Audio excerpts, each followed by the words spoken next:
이 트럼프 대통령의 무역 관세를 다시 부과할 수 있다. 이런 발언과 함께 전 세계 투자 시장이 다시 흔들리고 있죠. 현재 암호화폐 시장도 상당한 낙폭을 기록을 하고 있는데 이런 상황에서 트럼프가 만들어준 20억 인구짜리 경제 블록 이야기가 시작되고 있습니다. 얼핏 들어봤을 때 트럼프가 뭘 만들었다고 이렇게 생각이 드실 텐데 맞습니다. 이 트럼프 대통령은 임기 내내 관세 장벽을 쌓으면서 미국 빼고 전부 다 전 세계를 힘들게 만들 기세였습니다. 근데 결과적으로 지금 어떻게 되고 있나요? 오히려 미국을 제외한 나머지 나라들이 똘똘 뭉쳐가지고 새로운 문을 열어버리는 상황이 펼쳐지고 있다는 거. 누군가 문을 닫으면 우리는 다른 문을 더 크게 열겠다. 바로 이런 역설적인 일이 현실이 된 겁니다. 알렉산더 그레이엄 벨은요. 한 가지 문이 닫히면 또 다른 문이 열린다. 하지만 사람들은 닫힌 문만 보느라고 열린 문을 놓친다라는 말을 했었죠. 이 트럼프의 관세 발언이 현재 시장을 흔들고 있지만 역설적으로 유럽연합과 인도는 20억 시장의 문을 열었습니다. 오늘은 그 문으로 먼저 뛰어든 이 돈의 흐름들을 따라가 보도록 하겠습니다. 유럽연합과 인도가 자유무역협정 FTA를 전격 체결했습니다. 무려 19년 동안 논의만 무성하고 성사되지 못했던 협상이었는데 거의 20년 만에 극적으로 타결이 됐어요. 이렇게 인구 약 20억 명, 전세계 GDP의 4분의 1에 해당하는 거대한 경제권이 탄생을 했습니다. 유럽연합 단일 시장과 인도라는 신흥 경제대국이 손을 잡은 건데요. 우르줄라 폰데어 라이엔 EU 집행위원장은 이 협정을 가리켜서 모든 협정의 어머니라고까지도 불렀습니다. 그만큼 방대한 분야를 포괄하는 빅딜이 성사됐다는 뜻인데요. 근데 이 엄청난 FTA가 왜 지금 성사가 되고 있을까요? 이유를 한 단어로 압축드리자면 트럼프 때문입니다. 조금 의아하시죠? 이건 미국하고 맺는 협정이 아닌데 왜 트럼프 얘기가 나오나 싶으실 겁니다. 사연은 이래요. 원래 유럽연합과 인도는 2000년대부터 무역협상을 해왔었지만요. 자동차 관세, 농산물 시장 개방까지도 민감한 쟁점에서 상당한 이견이 있었습니다. 그리고 2013년에 한 차례 협상이 결렬됐었고 그러다가 몇 년 전 2022년부터 코로나 이후의 공급망 재편을 계기로서 협상을 재개하긴 했습니다. 하지만 결정적으로 마지막 퍼즐을 맞춘 건 중국이 아니라 트럼프의 등장이었어요. 이 트럼프 대통령이 돌아온다는 소식이 들리자마자 유럽과 인도의 태도가 제대로 바뀐 건데요.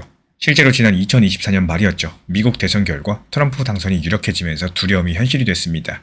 이 취임도 전에 덴마크한테 그린란드 우리한테 팔아라 이런 소리를 또 하기 시작을 해요. 심지어 2025년 1월 이 대통령으로 복귀하자마자 캐나다, 멕시코 같은 이웃나라들한테 높은 관세를 매겼고요.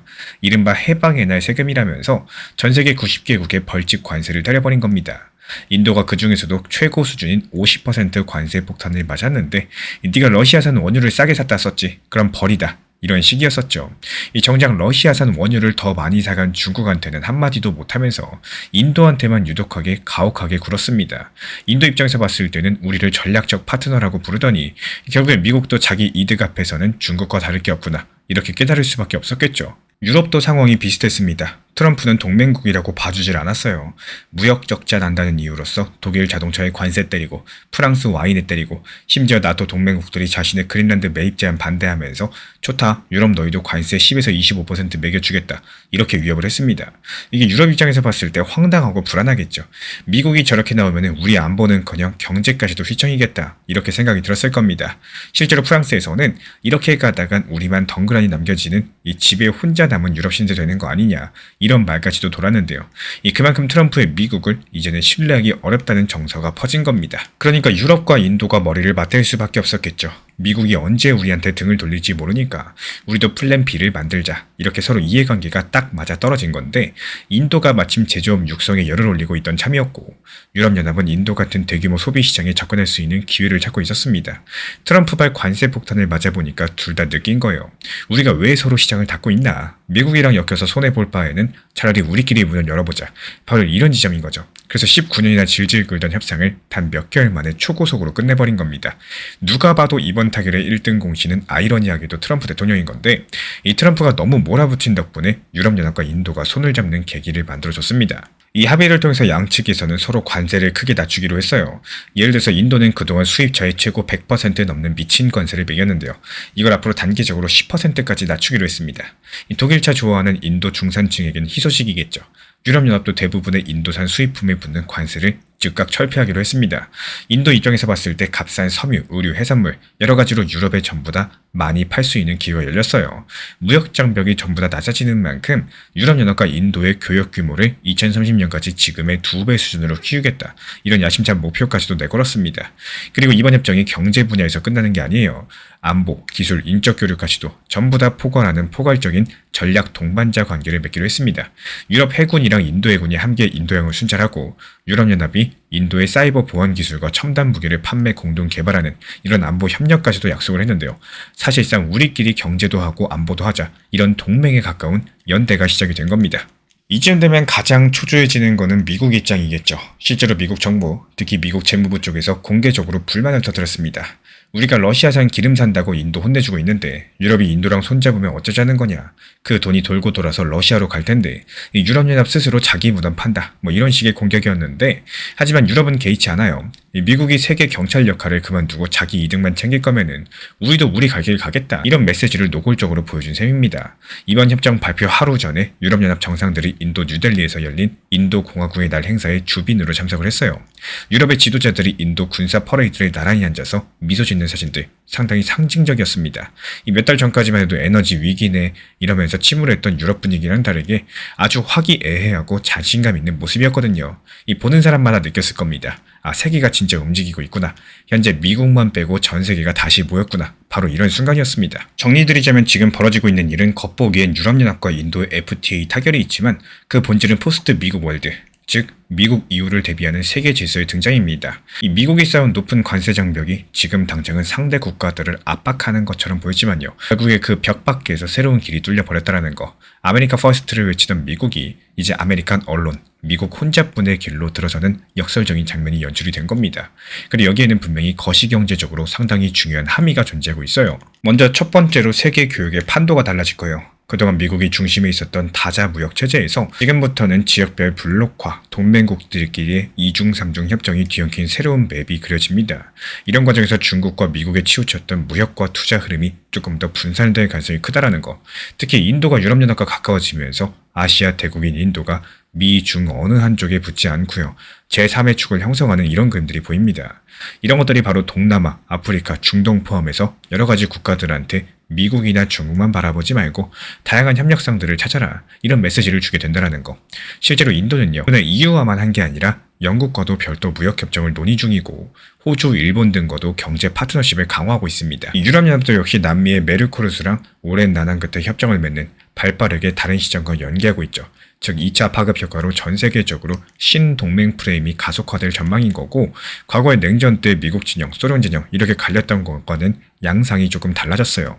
경제적으로 봤을 때 미국 플러스 일부 그리고 중국 플러스 러시아 그리고 비동맹 제3세력 이렇게 비슷하게 힘의 축이 다원화되고 있는 상황입니다. 그리고 두 번째, 이 달러를 중심으로 하고 있는 국제 금융체계에도 균열이 갈 수 있습니다. 이유가 뭐냐? 미국을 대놓고 배제한 협력체계가 커질수록 굳이 모든 거래를 달러로 할 필요가 없어지기 때문인데요.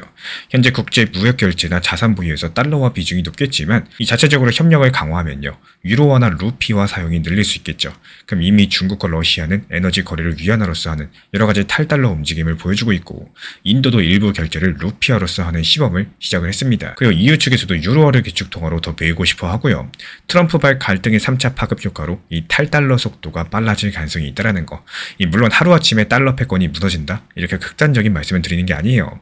다만 실제 데이터로 보시면은 전 세계 중앙은행 외환보유고에서 달러 비중은 꾸준히 낮아지고 현재 58, 59% 수준으로서 한때 70% 넘던 것에 비하면 많이 내려왔습니다.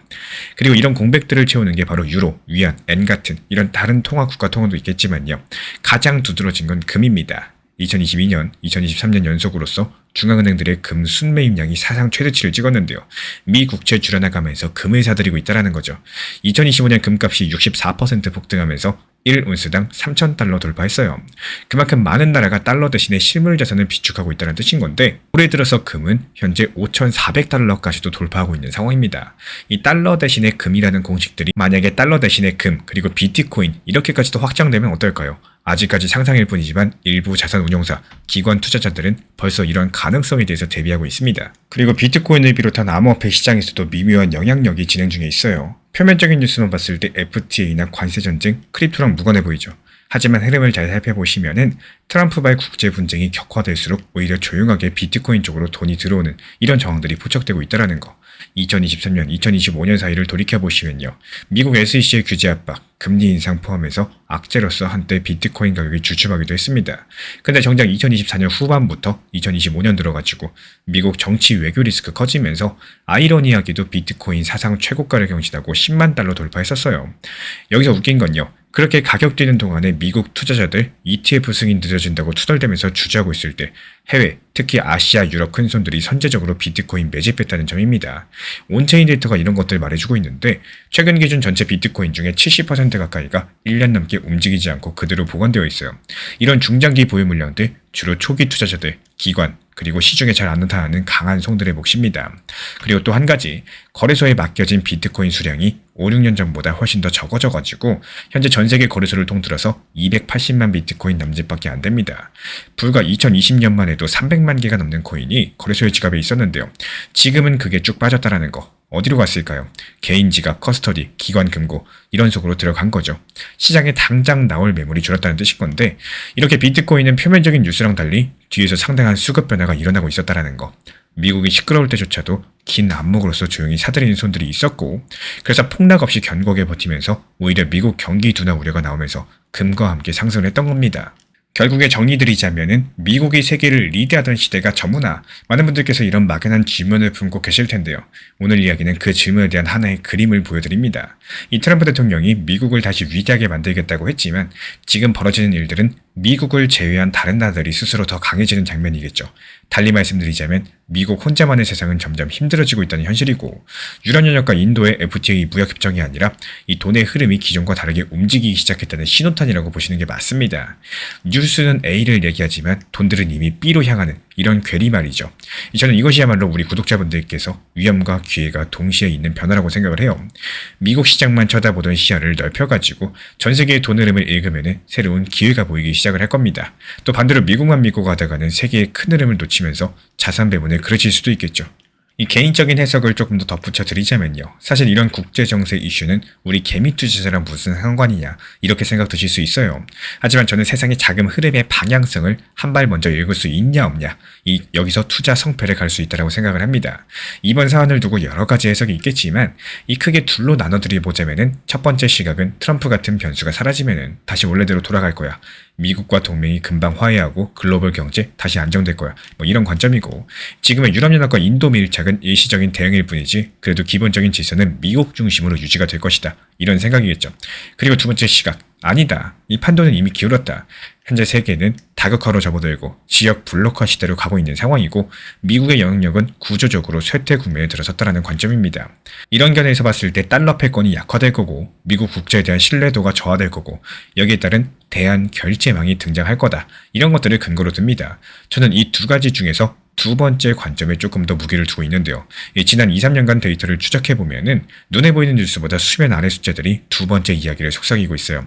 중앙은행의 금매입, 그리고 글로벌 무역에서 달러 사용 감소되고 있고 비트코인 같은 자산으로서 자금이 유입되고 있고 이런 것들 하루 이틀 해프닝으로 보기에는 누적된 추세입니다.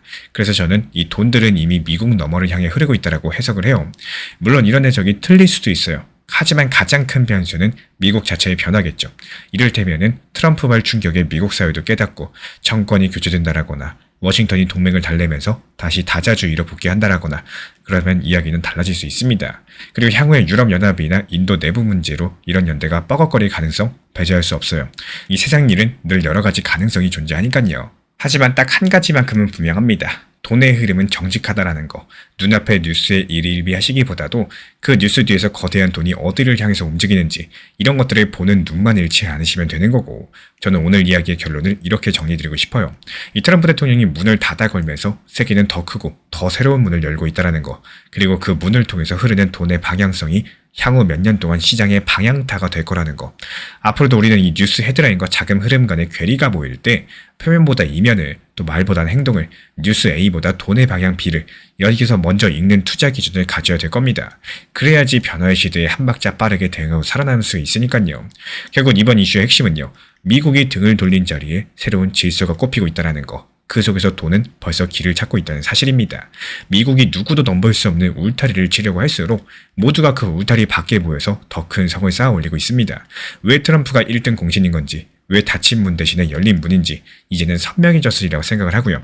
누군가 문을 닫으면은 우리는 또 다른 문을 더 크게 연다. 국제경제에서 지금 벌어지는 일들입니다. 이런 흐름들을 남들보다 먼저 읽는 안목들, 그리고 겉과 속을 함께 보는 균형감을 갖추신다면은 혼돈 속에서도 우리는 길을 찾을 수 있을 겁니다. 최근에 알트코인들 위주로 강력한 반등 상승세가 나와주고 있는 상황이기 때문에 여기에 대한 이제 단기 수익 볼 수 있는 이 차트상에 있어서 가장 급등 나오기 직전에 있는 신호들에 대해서 말씀을 드려볼까 합니다. 지금 카이트라는 이 코인 같은 경우는요, 전형적으로 20일 이평선 타고 올라가면서 RSI 지표상으로도 과매수 구간까지 상승을 해줬고 그만큼 현재 매수세가 강력하게 남아있다. 그래서 여기서는 둘 중 하나입니다. 쭉 그냥 바로 급등을 하거나 아니면은 급등하지 못하고 바로 폭락을 하느냐, 딱 둘 중 하나 구간이기 때문에 여기서는 반반 싸움 선택을 하셔야 되는 구간이라는 거예요.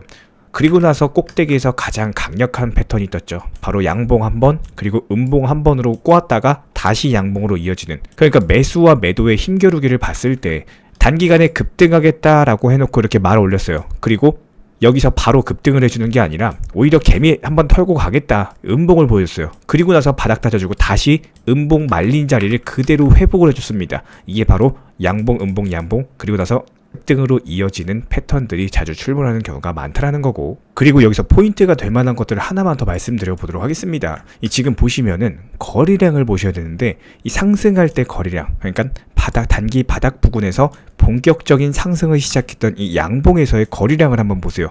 크게 많이 터졌죠. 일반적인 거래량과 비교를 해봤을 때 최소 4배, 5배 정도는 거래량이 크게 터진 상황입니다. 그렇다면 이 당시의 양봉 거래량과 그리고 지금 양봉으로 말아 올렸을 때의 거래량을 한번 비교를 해보겠습니다. 오히려 바닥 부근에서 거래량이 많이 터졌죠. 그렇다는 건 뭐예요? 이 바닥 부근에서 매수세가 지금 더 많았다. 매수의 양이 더 많았고 그만큼 매도, 그러니까 팔 사람들도 더 많았다라는 뜻입니다. 그리고 나서 지금 가격이 상승을 했어요. 엄청나게 많이 오른 가격입니다. 140원 부근에서 지금 180원, 190원 부근까지 상승을 했어요. 그러면은 자, 일반적인 심리를 한번 따져볼게요. 사람들이 한번 생각을 해봤을 때 이 140원, 130원 라인에서 매수를 했던 사람들이 지금 가격이 190원까지 상승을 했습니다. 그러면은 이 사람들은 보통적으로 매도를 하고 싶어 할까요? 아니면 보유를 하고 싶어 할까요? 아무래도 차익 실현하고 싶은 사람들이 많이 있을 겁니다. 그 사람들 지금 이번에 다 팔았어요. 왜 그러냐? 이 증거가 바로 차트에 나와 있습니다. 거래량을 한번 보세요. 이 거래량 지금 상승했는데 여기서 안 팔았어요? 이건 뭐냐? 바닥 부분에서 매수한 사람이 이거 더 갈 거야, 아직 믿음이 있다는 겁니다. 믿음이 있으니까 그대로 보유를 했기 때문에 이게 상승하든 하락하든 거래량이 크게 터지지가 않았다라는 거예요. 근데 그 다음날 바로 거래량 터졌어요. 이게 바로 개미털기의 힘입니다. 상승했다가 바로 그 다음날 하락해보니까 이거 더 떨어지는 거 아닌가, 공포감을 가졌던 사람들이 다시 상승해주니까 우르르 팔고 나가는 겁니다. 이 개미털기의 과정 자체가 현재 거래량으로도 보이고 있는 상황이고, 그렇다면 여기서 중요한 거, 이 양봉, 음봉, 양봉으로 이어지는 강력한 급등 직전 패턴에서 추가적으로 반등 가능성이 있는지만 보시면 되는 겁니다. 이게 반등 못하고 폭락한다, 그럼 여기서 매수할 필요가 있어요, 없어요? 없겠죠. 그냥 버리면 되는 겁니다. 근데 제가 보는 관점 자체가 이게 추가적으로 급등을 할 것이다 라고 예상을 했기 때문에 이 텔레그램방 통해서 말씀을 드렸었던 거고요. 실제로 이 카이트 코인은 이 다음에 바로 급등하면서 불과 몇 시간 만에 수익을 안겨드렸습니다. 그 다음에 지금부터 이 비법에 대해서 말씀을 드려보도록 할 거예요.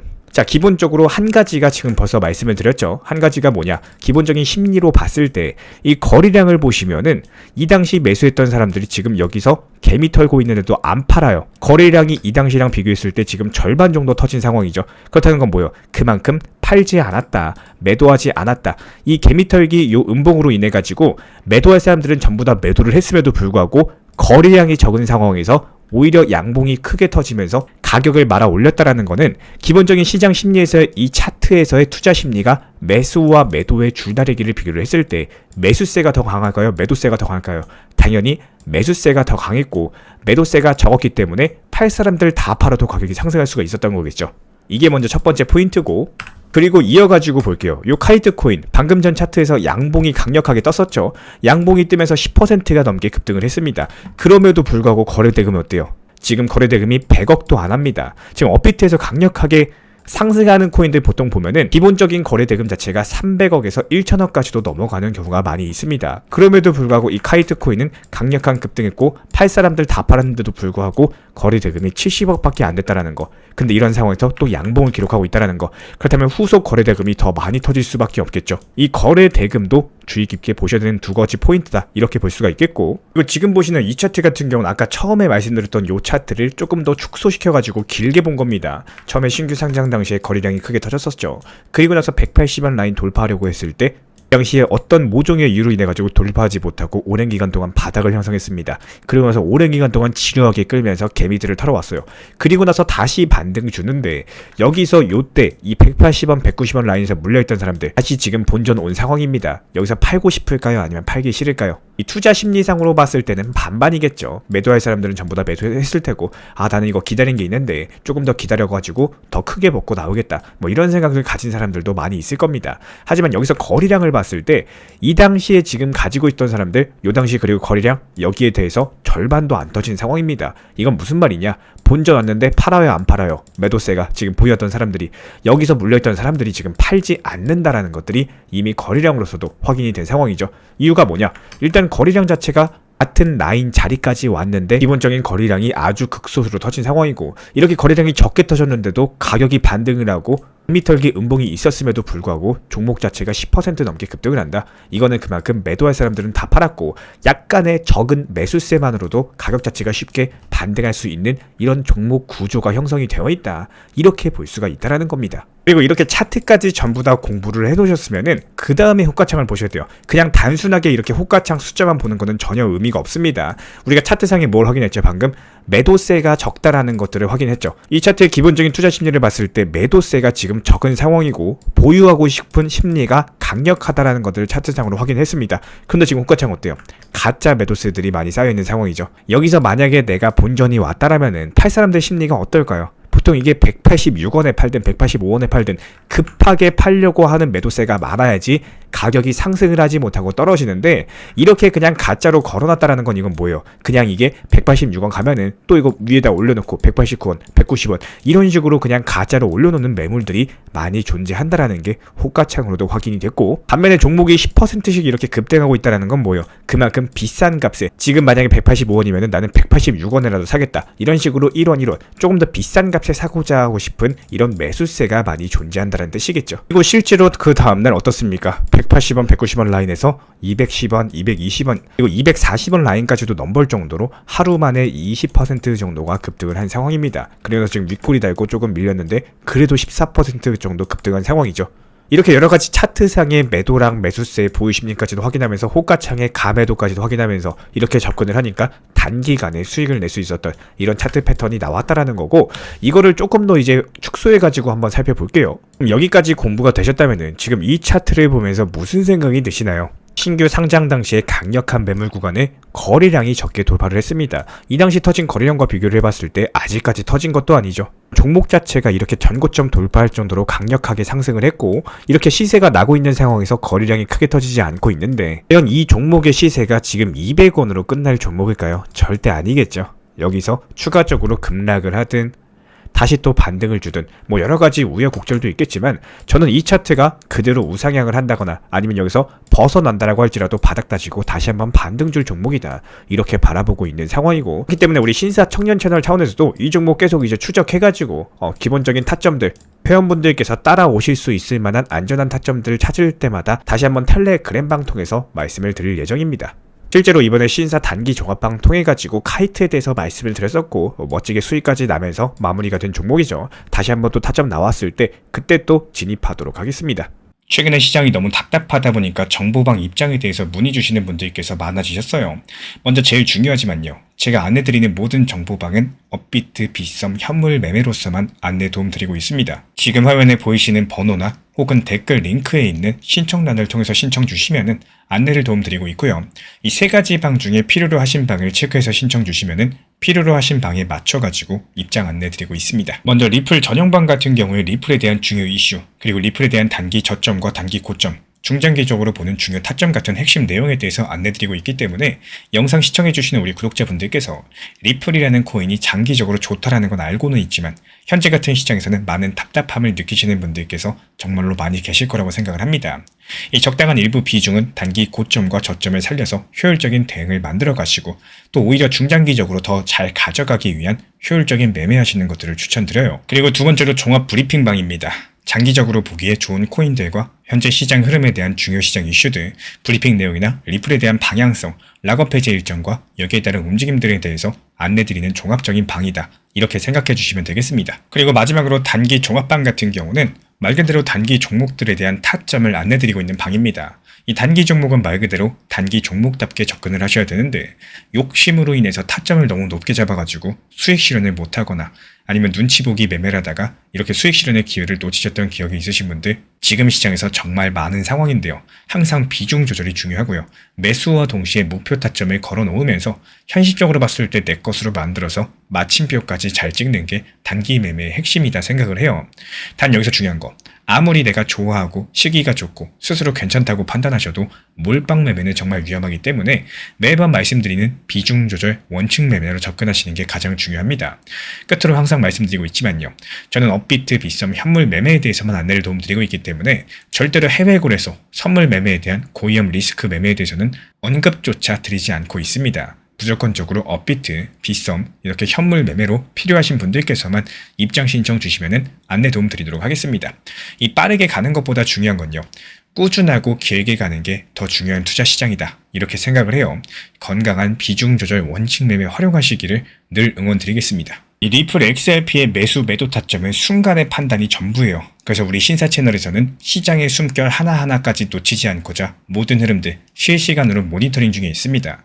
이 단기 반등 구간이 열리는 순간 그 찰나의 기회 타점을 우리 구독자분들께 바로바로 전달드리기 위해서인데요. 우리 신사 채널을 이미 구독해주신 분들 중에서 실시간 커뮤니티방 참여를 원하신다면 지금 보이시는 번호로 문자 남겨주시면 되겠습니다. 이 혼자서 불안하게 바라보는 시장이 아니라요. 함께 흐름을 읽고 움직이는 경험들을 선사해 드리도록 하겠습니다. 제가 안내해드리고 있는 코인 신사 채널 멤버십 전용방에 대해서 짧게 설명드려 보도록 하겠습니다. 리플, 암호화폐 시장에 대한 중요한 이슈, 그리고 브리핑이나 시장의 흐름에 대한 전문적인 분석 내용 설명과 함께 차트상의 기술적 분석, 온체인 지표와 투자 심리에 대한 내용들을 같이 안내 도움 드리고 있고 가장 중요한 투자 심리를 컨트롤하기 위해서 포트폴리오의 구성에 대한 노하우, 투자 심리 컨트롤에 대한 내용도 같이 안내 드리고 있습니다. 코인 신사 스터디 멤버십 가입하신 분들께서는 아래 번호 혹은 신청 링크 통해서 남겨주시면 제가 연락드리고 있고 안내 설명과 함께 신사 채널 리플 전용 멤버십 방에도 입장 안내 설명드리고 있습니다.